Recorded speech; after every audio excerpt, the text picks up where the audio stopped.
Hi everybody, this is Judy at Judy in the Kitchen. Today we're talking about cauliflower, and I have a list of specific food and flavoring combinations that are known to work well with cauliflower.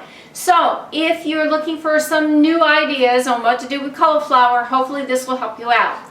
Now this list is long and I've broken it into two parts. This is part 2. If you haven't seen part 1, I do have a link below. Combine cauliflower with chickpeas, eggplant, and raisins. How about cauliflower with chilies and lime juice? Cauliflower with chili pepper flakes, parsley, and pasta? Cauliflower with coconut and curry? Cauliflower with garlic and tomatoes? Cauliflower with ginger and orange? Cauliflower with lemon and parsley? Cauliflower with lemon zest, mustard, and shallots? Cauliflower with mint, Parmesan cheese, and pine nuts? Cauliflower with sage and walnuts? And cauliflower with scallions, sesame oil, and soy sauce. That sounds good. I do hope this helps you out. Take care. Bye for now.